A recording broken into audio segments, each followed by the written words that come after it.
Entrevista al Día con Hernán Higuera. Muy buenos días a nuestro primer invitado, Francisco Rocha. Él es periodista y analista político. Nos da un gusto saludarlo. Vamos a hablar de cómo va pintando el panorama electoral, porque el oficialismo y el correísmo ya anunciaron a sus binomios presidenciales. En el caso del gobierno del presidente Daniel Noboa, él llegó a las primarias, alzaron la mano todos quienes asistieron a la asamblea y de inmediato, por unanimidad, todos los asistentes dijeron sí, Daniel Noboa y María José Pinto, los dos precandidatos a la presidencia de la República. Y luego el día sábado el correísmo con Lucía González y Diego Borja.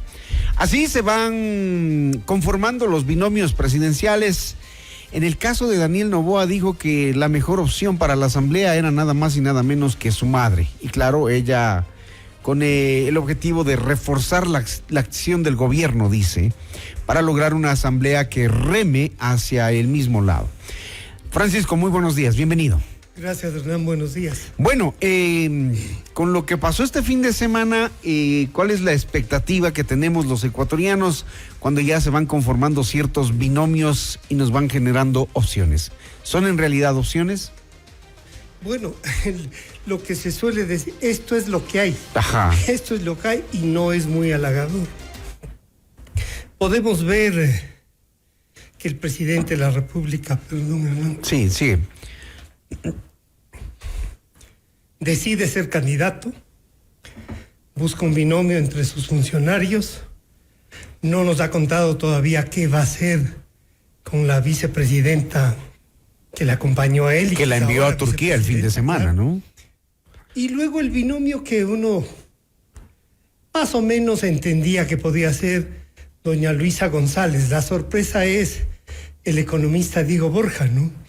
Que ya en el 2015 se había ido, se fue, como se dice, de mala manera, dijo cosas que pasaban dentro de ese gobierno. Se volvió crítico. Habló del ex vicepresidente Glass, y el presidente o el expresidente Correa ha dicho que aquel que no respalde a Glass no debería estar ni aspirar a una lista. Entonces ahí yo, por lo menos de todo lo que hemos visto ya como resultado de esa candidatura, me temo que incluso podría cambiarse el binomio de la Revolución Ciudadana. Hay otros que todavía están preparándose. ¿Qué demuestra esto, Hernán? Que el país todavía no ha logrado ir construyendo una estructura política que le permita escoger entre los que quieren representar un pensamiento, una ideología incluso, porque los propios candidatos, digamos, los actuales ya, el señor presidente es candidato de un partido que organiza él mismo. Cuando le aprueban su candidatura o su partido y a él en la presidencia. La señora que podría encabezar la lista es la mamá, que ya tiene historia en la vida política del país. Que dijo que era la mejor opción, mi mamá. Y yo creo que es la mejor opción. Uh-huh. Porque no hay más cuadros en ADN, pues claro. O sea, si el gabinete actual no ha podido terminar, ¿qué podemos esperar de una estructura que hay que decirlo así? O sea, el país necesita 1.800 candidatos, cada partido político. Entonces ahí hay un caldo de cultivo de oportunistas, de gente que va a estar pescando. Pero no hay partidos reales que puedan presentar candidatos mucho más consolidados, con experiencia, con visión, que les podamos juzgar por lo que han hecho. Y a los que les podemos juzgar por lo que han hecho, lo que uno debería pensar es que deberían estar en la cárcel. Entonces, sí, no es un panorama halagador. En todo caso, es un paso adicional a lo que el Ecuador ha venido haciendo, y eso significa que tenemos que esperar un poco a ver si algunas otras fuerzas políticas se consolidan, se juntan y nos presentan una alternativa a estos especie de dos polos. El actual presidente y la Revolución Ciudadana, cuya designación, porque no ha sido elección, ya fue lanzada también el fin de semana. Ahora bien, en esta mezcla de nombres y de pesca y de revolución y de revoltijo de todo, el día viernes hubo un ADN en donde muchos ex revolucionarios ciudadanos estaban metidos ahí, y uno se pregunta cómo pueden cambiar del un extremo al otro, incluso candidatizarse. Y en la Revolución Ciudadana también gente que estaba antes con el presidente Noboa, es decir, una cosa media extraña ahí, ¿no? Sí, lo que pasa es que ahí uno ve no solo la falta de la estructura política de la que hablábamos al inicio, sino que hay gente que es oportunista. No hay de otra forma de decirlo. Le apuntan al ganador, según ellos. Le apuntan al ganador o apuntan donde les dan espacio y ven la necesidad. Ahora, se han vuelto funcionales.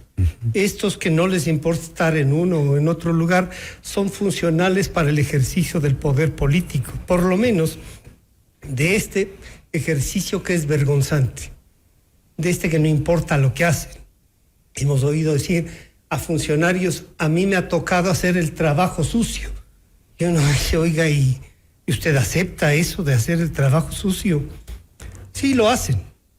Y lo hacen sabiendo que es sucio. Y entonces, claro, convocan a la juventud. La juventud a rato se siente un poco, yo diría, atraída por esta sensación del manejo del poder, pero siente además que hay un asco en la actividad política. Es como el primer día de lo mismo, ¿no? Hoy es como un primer día de lo mismo, porque tenemos en la papeleta a dos personas que ya se enfrentaron electoralmente, Daniel Noboa, Luisa González. Los otros candidatos, como el señor Escala, que no sé qué popularidad tiene como para lanzarse a la presidencia de la República, pero ya sabemos las opciones que tienen ese tipo de movimientos, y otros precandidatos que han ido mencionándose, pero como que tenemos más de lo mismo. Es un poco esto de Hernández, más de lo mismo es la desesperación y yo diría, la desazón del pueblo ecuatoriano, donde hay una propuesta a la que podamos adherir. Y no es que queramos adherir uno u otro candidato, no. Una propuesta que visualice un país. Que convenza. Exacto. Que actúe, que accione. Que incluso podamos discrepar con la propuesta, pero no puede ser la una lo que está pasando con el gobierno y la otra la impunidad, solo buscando la impunidad y no pasa nada y le tienen secuestrado al Ecuador.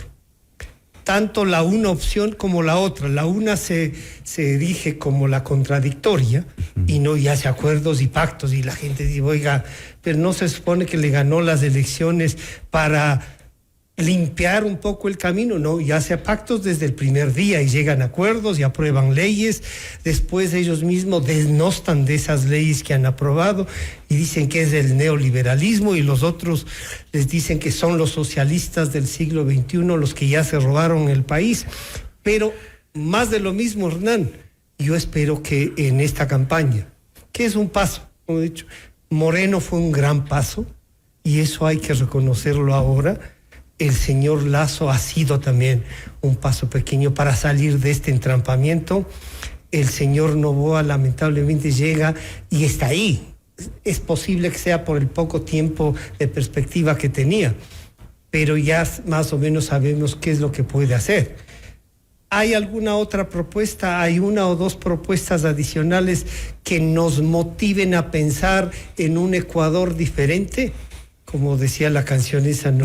Esta vez no se trata de elegir un presidente, sino de hacer que el país sea diferente, ¿sí? Tocaría esperar los próximos nombramientos en los partidos. Por ejemplo, Cronfle dice con la asambleísta Pazley, podría ser otra opción, pero en cuanto a cuadros, como que el Ecuador se va quedando sin opciones, ¿no? Más que las mismas.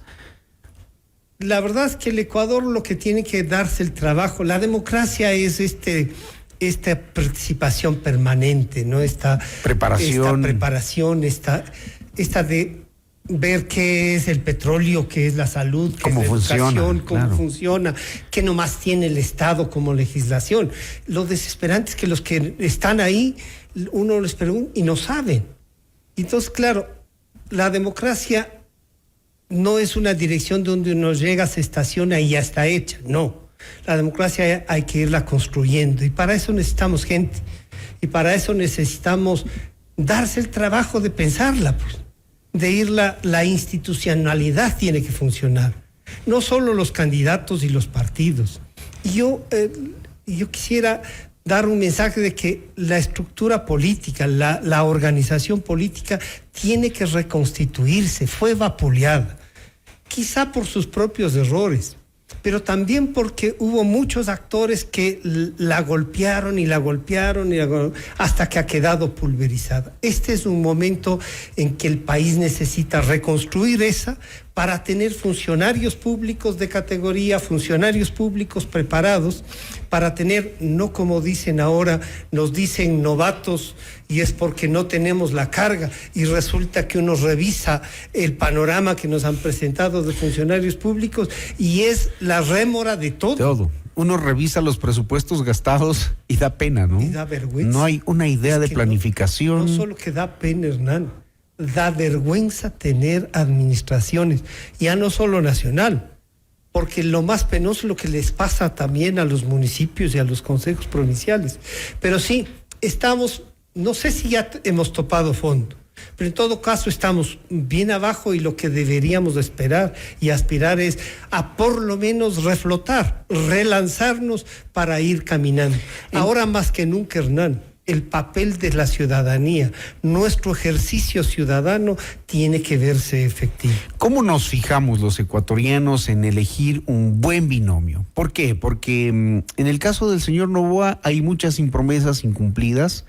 Evidentemente son 9 meses apenas de gobierno, pero han mostrado, digamos, poca capacidad, estas reacciones a través de redes sociales, pocas acciones, un sistema vial destrozado. Ahora que venimos del feriado, nos damos cuenta que no hay un solo movimiento de obras, ¿no?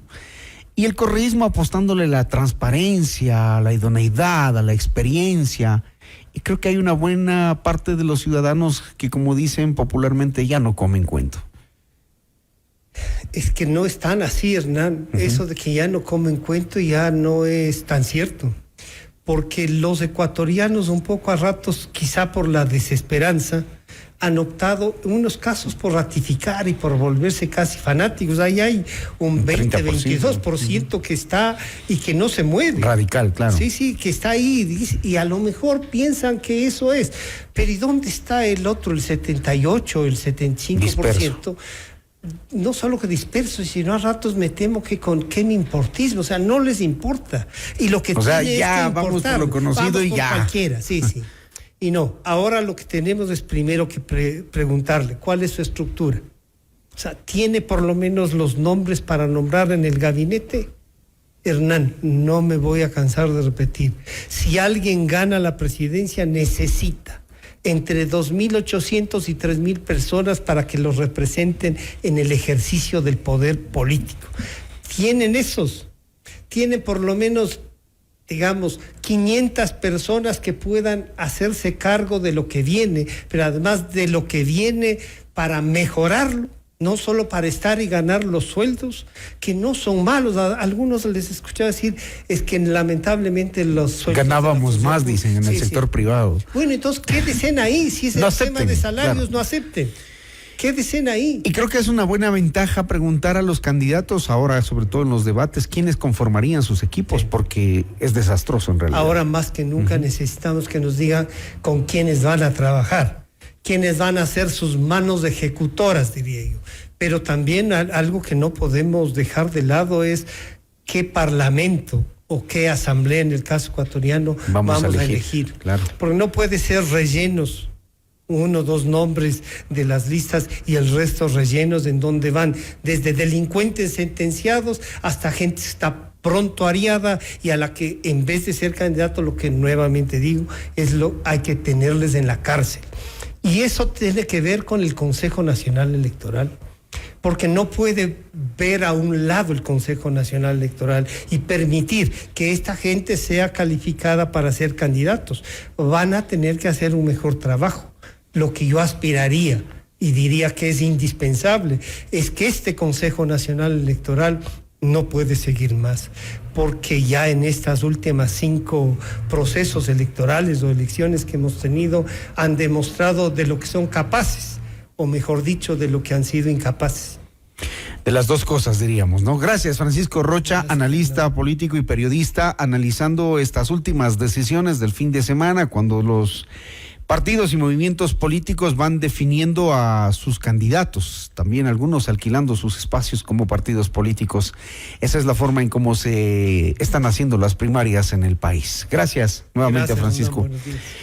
Más adelante, Ivo Rosero, hablaremos sobre el tema de los precios de los combustibles y el menor consumo cada vez. 6:40.